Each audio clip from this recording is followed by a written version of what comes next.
My marriage with my wife, Mary, 31F, feels like it's unraveling at the seams. I just have so much anger, disgust and resentment inside me to the point that regular everyday living feels impossible. I want to scream all the time and it feels like I'll never be my carefree self again. Yes, I'm in therapy and have told my wife I really think we need couples/marriage counseling too. She's thinking about it. This is long, so if you can be bothered to read it, buckle in. TLDR below. My best friend, Ben, was my ride or die. We met when we were 5 and were inseparable since then. We were there for each other during all of life's big moments and turns. His place turned into my second home when my parents went through their explosive divorce when I was 11. I was there for him and mourned with him when his younger sister died of cancer when we were 15 and she was only 10. You name it, we worked through it. He was the only one to not freak out on me when I decided to drop out of college to pursue a trade. There was never a moment where either of us were worried about the other's reaction, or what they'd say or think. Ben was the type of guy people knew could make anyone feel better, regardless of the situation. He always knew what to say and what you needed, even if you didn't agree at the time. He's the best person I've ever had the privilege of meeting and the world was a better place with him in it. I unfortunately know I have to put this in here. No, Ben and I were never in love with each other like that. We were really close best friends/brothers. Ben met his wife, Sally, in his junior year of college and I knew Sally was going to be the greatest love of his life. She was so open, warm and adventurous. Like Ben, she had a smile that lit up the whole room and effortlessly made everyone feel like her best friend. Everyone, including Meisel F., looked at them as that perfect couple everyone knows. They got married 2 years into dating. Ben always told me how excited he was to love, hold and protect her forever. All the ways he wanted to make her happy. He showed his love for her every day in his words and actions. I was so happy for him, because I thought she did the same. I helped her plan his surprise 30th birthday party, where he was reduced to tears upon seeing she spent hours making him a Mario Kart Rainbow Road themed cake. They talked about children, holidays, rescuing animals, growing their own fruits and vegetables. Sally quickly became a sister to me and became very close friends with Mary. The four of us went on countless holidays, helped each other through life's challenges, went on at least one double date a fortnight, etc. About 5 months ago, I woke up to 5 missed calls from Ben between the hours of 11 p.m. to 2 a.m. the night before and I just had a feeling something really bad had happened. I called out of work and drove straight to his place. Sally had been cheating on Ben pretty much their entire relationship. When I confronted her and asked how she could do such a thing, and why get married in the first place if you're going to cheat the entire time, she broke down and told me it was more like living a double life. Sally was gay. She'd known since she was a teenager but never felt like she could come out because of conservative family. She met Ben and fell in love with him, and counted on her feelings for women just somehow going away. She said she genuinely loved him as a person and life partner, but that secret part of her only grew stronger and louder over the years. She casually dated and hooked up with women, telling Ben she was hanging out with friends from her hobbies/friend groups. He only found out the night he'd called me because one of the women Sally was seeing wanted to take their relationship further and freaked out when Sally broke up with her instead. This Oman showed up to their house late at night and told Ben everything. Ben was absolutely shattered. He gave everything to Sally and loved her wholeheartedly and it wasn't even with the real her. She claimed to love him, but I can't help but think she was using him. She lied to everyone, let us think she loved and adored Ben as much as he loved her. Also that she could have her cake and eat it too. I was quick to tell Ben he deserved better, but Sally apparently begged on her hands and knees. Told him she really did love him, and that she was willing to do anything to make it better. She would never talk to any women ever again, they could move somewhere new and start fresh, all that bullcrap. Ben fell into a deep depression because he realized he never knew the real Sally, but he did really love her. He agonized over what to do until he got hit by a drunk driver while out on a late night walk 2 months ago. I won't go into how it felt to lose him, I'm sure you can all imagine. It was made worse by having that bitch crying at his funeral, crying like he really was the love of his life and she was the perfect wife. It was the first time in my life I ever wanted to hit someone. I couldn't believe the audacity she had to show her face around Ben's loved ones, especially the ones that knew the truth.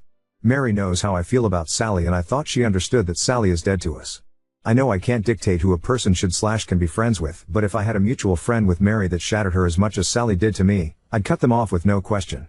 I can't be friends with someone who hurts my loved ones like that. About 2 weeks ago, I came home from a work trip early and Mary was consoling Sally in our living room. I lost my shit.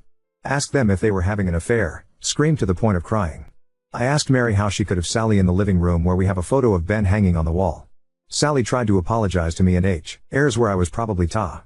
I looked at her crying face and it was like a switch flipped in me. I immediately stopped crying and yelling and I just looked at her and said, the biggest injustice here is that you're here while Ben is in the ground. If the world were fair, I'd be able to press a button to swap your places and I'd do that in a heartbeat.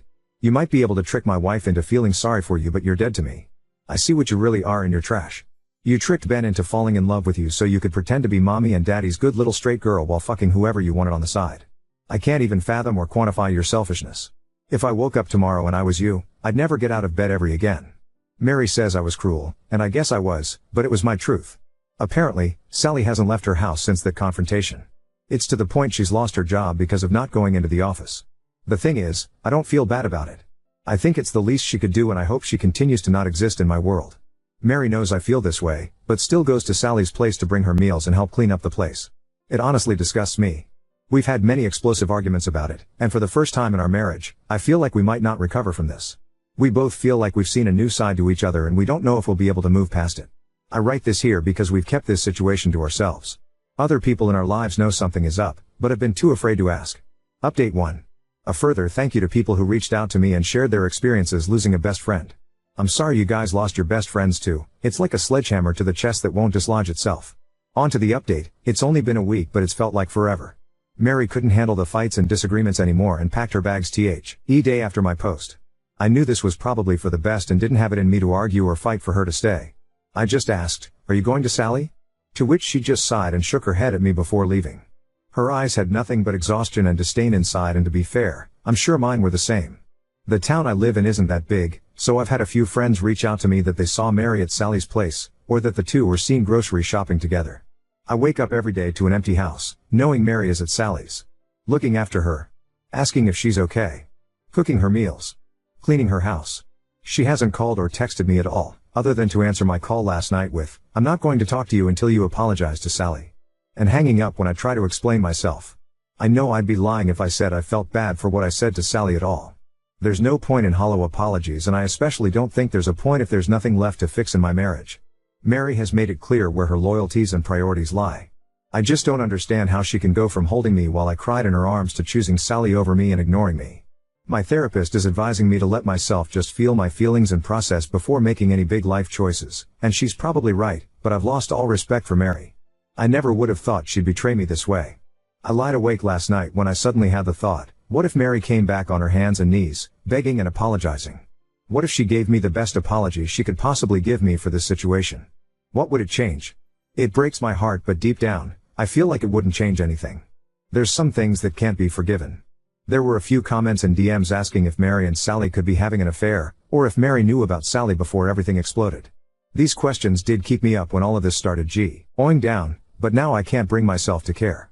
My life doesn't make any more, so another clusterfuck detail wouldn't really change much in the grand scheme of things.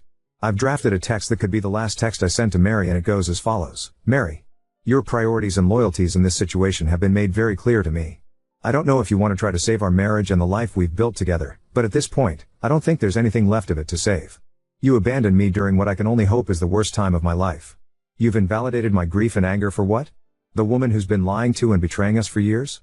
The woman who used and strung Ben along for years? I don't recognize you right now. It's like I went to bed in a world that made sense one night and woke up in a nightmare. I think the only way forward here is for us to get lawyers and communicate through lawyers. I will not be leaving my house. If you want to collect your things, please let relative know so I can arrange that with them. I can't believe this is happening. I never thought this would be what we've become, but choices have been made. I've been reading and redrafting this message over and over again for hours. Sometimes, it breaks my heart, and other times, it's like I'm an outsider watching myself in a bad movie. The worst thing is, I don't even know if Mary will care about it. Update 2. I've had a few people ask in comments and DMs about what I said to Mary in our arguments to make her leave. I didn't put that in here originally because we were honestly just going in circles again and again. It was nothing short of exhausting. Mary kept on insisting that Sally is still one of her closest friends and that she's not going to abandon her because she made a mistake. To which, I'd remind her that her mistake was to make the choice again and again to lie to Ben and everyone around her, robbing Ben of the chance to find someone who would truly love him the way he deserved while sleeping with and dating women while they were married. I can't imagine how scary it must be having to hide such a big part of yourself, but not everything can or should be forgiven. She could have been honest early on and she would have had a group of friends who'd have her back and support her however they could, but instead, she chose to string Ben along. If Ben had died thinking he had the perfect marriage he thought he had, things would be different, but he didn't. He died lost and in pain as a direct result of Sally, the feeling lost and in pain. I know his death was an accident nobody could have seen coming. Mary thinks and claims I'm a callous fuck, and I think she should have higher moral standards for her friends. Now story 2. Fiancé went completely insane and got a secret face tattoo, blocking my number and ghosting me when confronted about it. I am honestly stunned right now. My fiancée Kim, I have just learned, is completely insane. She took some days off work this week sick and avoided seeing most people in person. She claimed she was feeling sick and just wanted to stay home alone. She has never given me any indication that she would lie about this in the 6 years we've been together. No one in her family had any worries because she was a stable individual who would never do anything crazy. She got a face tattoo. She took 3 sick days from work to recover from the fact that she got a face tattoo. She told no one of this plan beforehand. I have never in our time together been talked to about tattoos by Kim. She showed no indication that she was even interested in getting any. I was not even the first to learn. Her sister visited her because she got worried after Kim canceled meeting with her for lunch on her 3rd day sick and got the grand reveal. She didn't tell anyone beforehand because she didn't want to be talked out of it and hit the results because the swelling and redness were so bad that W.E. would react badly and not be able to understand the artistic meaning. Kim is Asian American. She got Japanese symbols going down her forehead and under her eye. I don't know the meaning of them. I don't really know if I care to know the meaning of them. Kim's parents are Japanese immigrants. According to her sister, who was nice enough to inform me of this whole debacle, this is a big no-no in Japanese culture. Tattoos have links to crime and are looked down upon.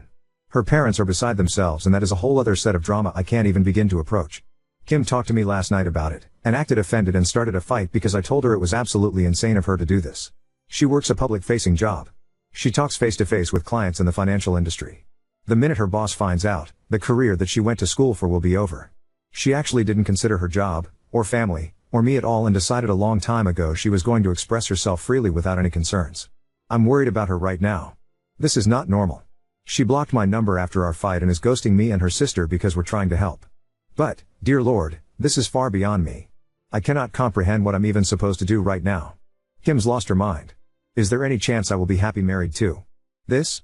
A woman who went and got a face tattoo, and hid that fact because she knew we would all talk her out of it. Dear Lord, I really need to run, don't I? Wow, this got some attention, huh? I read through the replies, but I can't really respond to all of you, so I'll just update here. The engagement is pretty much off. Kim has told me she never wants to see me again, and I woke up this morning with her ring and a box of stuff I gave her on my porch. I don't know what's going on with her. Her sister and family have been trying their best, but nothing on their end is working. I brought up to her sister the idea this is a mental breakdown and they're looking into getting her help. It's painfully slow, considering Kim is not responding to anything and is refusing to talk to anyone. I really don't know what to say here, I guess. To answer some questions, Kim is 29, and I'm 28. In the 7 years I've known her, she has never acted like this at all. She had a good relationship with her parents, and while they were a bit overbearing at times, they supported her in going to college and getting a career rather than starting a family. From what I've gathered, they probably would have been fine with any tattoo she got as long as it was not on her face, neck, or hands. Even then, this kind of behavior is as far from Kim as I could have imagined. She just lost her mind out of nowhere? It's not like I can do anything about it either. She's blocked my number and does not want to see me. I'm just at a loss for words. One day I'm engaged, and the net I'm not, and my ex has a face tattoo. Update 1. About 9 months ago, my ex-fiancée Kim got a face tattoo without telling anyone. This was just the start of her doing everything she could to ruin her life. She broke up with me and called off our 7-year relationship when I questioned why she did this. She worked in a client-facing job for an incredibly large financial institution and was let go within a month of showing back up for work after getting the tattoo. I kept in contact with Kim's sister hoping for some news. They tried to get her help, as they thought she was having some kind of psychotic break. However, she eventually called the police on her own family claiming they were harassing her. After that, I decided to just walk away. Kim didn't just destroy her own life. When she broke up with me, I felt numb. I knew this wasn't Kim doing this. I wanted to believe deep down that Kim was always like this. Always this impulsive crazy who would ruin her life by getting a face tattoo. I tried to convince myself that I had not lost a wonderful woman, and who I had spent 7 years of my life with. However, the person who made these choices was not Kim. The woman who told me over the phone she hated my guts for not supporting her. The woman who wrote she hated me and only ever stayed with me out of pity. That was not the woman I asked to marry. That was not Kim. That was someone, who I came to find out, was having a mental breakdown. That resulted in months of bad decisions that will affect the rest of her life. The day I walked away and told her sister I could not deal with it anymore was the worst day of my life. It hit me like a train. The numbness and denial of what I lost hit me all at once. I almost quit my own job and moved back home to my parents. I can only thank my boss for being so understanding that she let me take 4 weeks off to deal with what happened. She and the rest of my team went far beyond what should ever be expected of coworkers and management, that it makes me realize how close I was to leaving a job I actually enjoy. I never moved on from Kim, but I came to accept what had happened. I thought I was okay, until 2 weeks ago. I got a call from Kim. She had blocked my number, and done everything she could to remove me from her life. My mind just blanked when I saw it was her calling. I picked up, And it was actually her.